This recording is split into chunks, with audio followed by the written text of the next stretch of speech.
ang ating pong former Presidential Executive Secretary, walang iba, ang ating tagapagsalita, Attorney Pete Rodriguez!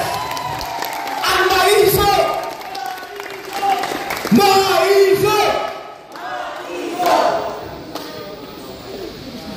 Maraming salamat at magandang hapon po sa inyong lahat. Nais kong pasalamatan ang ating organizer, yung TAPS, yung Transparency, Accountability, Peace, Security Coalition, at syempre kayong lahat ng mga leaders dito, pamunahin sa Bukawi at sa buong Bulacan. Tama po yung naturan kanina.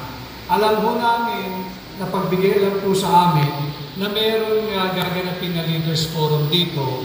Kapiling kayo at yung mga local leaders po natin, yung mga sectoral.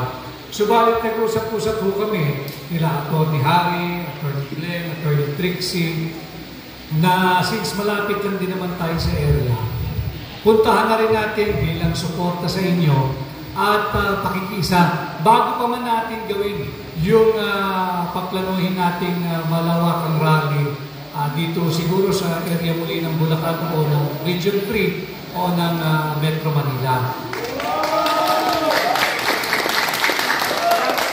Subalit importante na Leaders Forum pa lamang ay maramdaman niyo na kami ay kaisa ninyo. At tama rin ho yung naturan kanina, yung hiling po ng ating mga OFW sa iba't ibang panig ng mundo, lalo na itong nakaraang weekend sa Hong Kong, ay sila'y talagang nag-aalala dito sa napipintong digmaan sa pagitan ng Pilipinas at ng China. Alam kong ito rin ay gumabagabag sa inyong isipan. Unang-una, dahil walang malinaw na pagpapaliwanag mula sa pamahalaan. Ano ba talaga ang tunay na estado ng problemang ito? Bakit ang dami-dami ng sundalong Amerikano sa Pilipinas? Hindi na ito balikatan o military or joint military exercises lamang. Bakit ang dami-dami ng missiles, ang dami-dami ng gamit pandigma ng Amerikano na ikinalat sa iba't ibang base ng militar ng Pilipinas?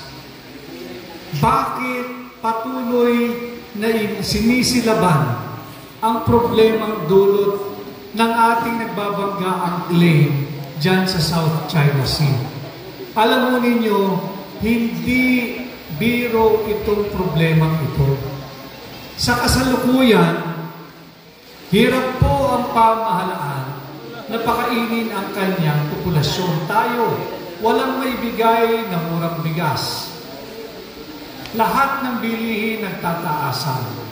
Ang dolyar patuloy na tumataas, ang halaga ng piso pabagsak ng pabagsak. Lahat nagmamahal, pamasahe, presyo ng baka, ng baboy, ng gulay, lahat ng pangunahing bilihin. At magbubukas na naman ang eskwela, meron na naman pong gastusin yung ating mga anak, at siyempre, yung pang-araw-araw na pangangailangan natin. Ito ho ang mga pangunahing problemang dapat tugunan ng pamahalaan. Hindi po yung pakikipagdigma sa ating kapitbahay na China. Kailangan maintindihan natin ang usaping ito sapagkat ang paulit-ulit yung sinasabi, ating tutulan itong digmaang napipinto pa lamang hanggat meron pa tayong magagawa. Sapagkat pag ito ay sumiklab na, kapag ito ay nagsimula na, mas mahirap natin itong mapigilan, mas mahirap natin itong pahintuin. At sigurado, wala tayong panalo sa digmaan ito. Hindi tayo pwedeng pumasok sa digmaan dahil nakaasa tayo sa ating alyadong Amerikano. Unang-una, ang away na ito ay hindi away ng Chino at ng Pilipino. Ito ay interes ng Amerikano laban sa bansang China na hindi tayo dapat makialam, hindi tayo dapat makisali, hindi tayo dapat makisawsaw, at higit sa lahat, hindi tayo dapat magpagamit. Dahil hindi natin interes ang digmaan. At sa pamamagitan ninyo mga leaders sa ginagawa nating Leaders Forum, malaking bagay na ito ay mailahat ninyo, maikwento ninyo, pagbalik ninyo sa inyong kanya-kanyang communities at grupo, yung tunay na nangyayari. Kailangan mas maraming Pilipinong makaalam. Sapagkat kalimutan na ho natin, yung traditional media, wala na yan. Dito tayo sa new media, SMNI at ang ating mga social media partners and friends and vloggers. Ito ang naghahatid ng totoong balita. Huwag na tayong umasa dyan sa mga mainstream media kung tawagin.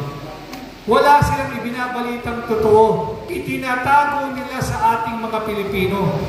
Bagamat ang pangunahing objective ng isang journal o isang journalist ay ipahatid ang totoong balita, hindi nila ginagawa at hindi na sila tumatalima sa kanilang sinumpaang trabaho.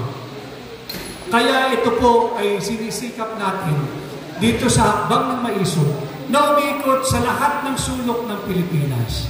Ito po ay hindi para sa akin, hindi para sa inyo, hindi para sa Hakbang ng Maisog.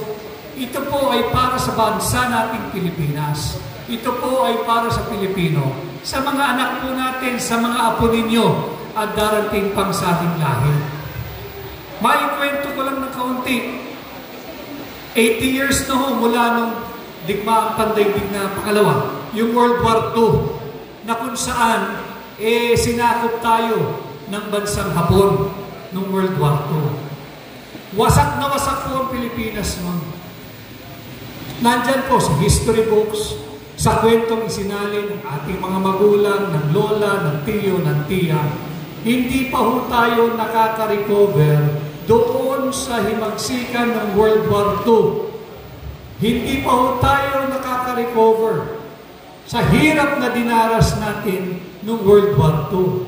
Heto na naman, papasok na naman tayo sa isang digmaan na hindi naman natin gawa, kundi nagpapasulsul lang tayo sa ating alyadong Amerikano. Wala ho akong galit sa ating mga kaibigang Amerikano. Kasama ho natin sila ng World War II. Subalit merong interest group sa kanilang pamahalaan, sa kanilang gobyerno, na itinutulak tayo sa punto na makikipagdigma na sa ating kapitbahay, higanting kapitbahay na China.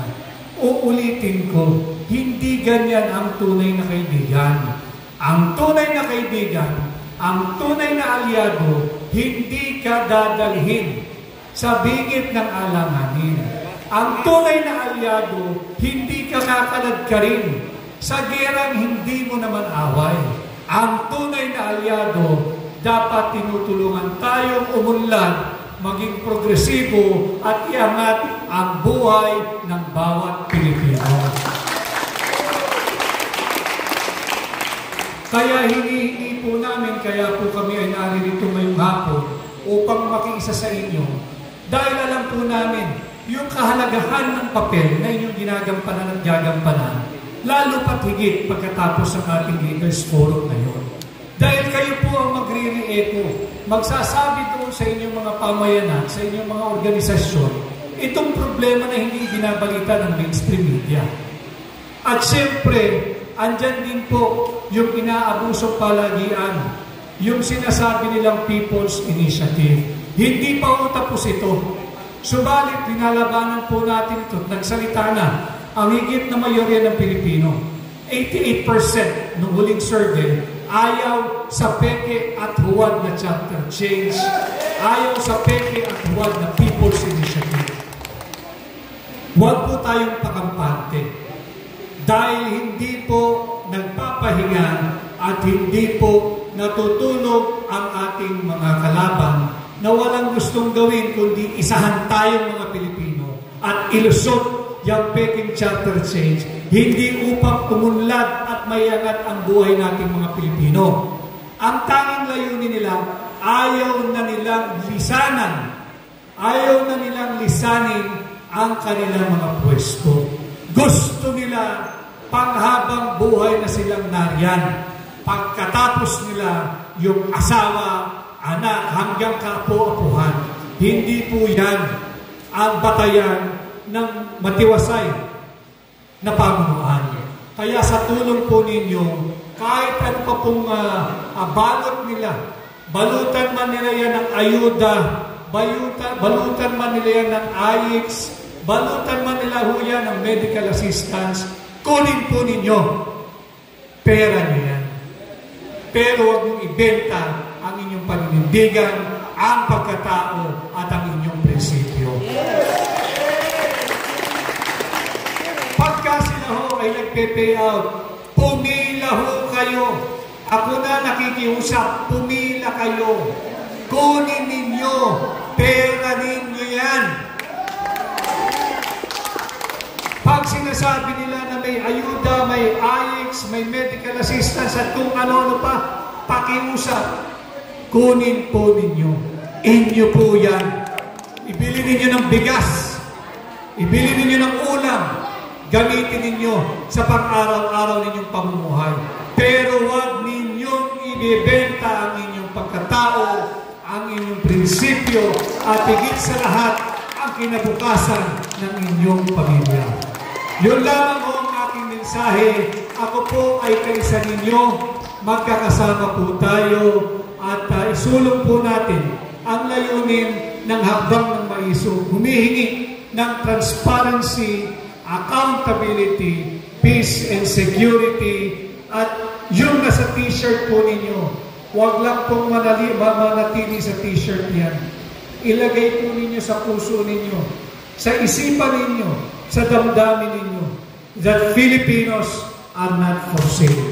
Maraming salamat at magandang hapon po sa inyo.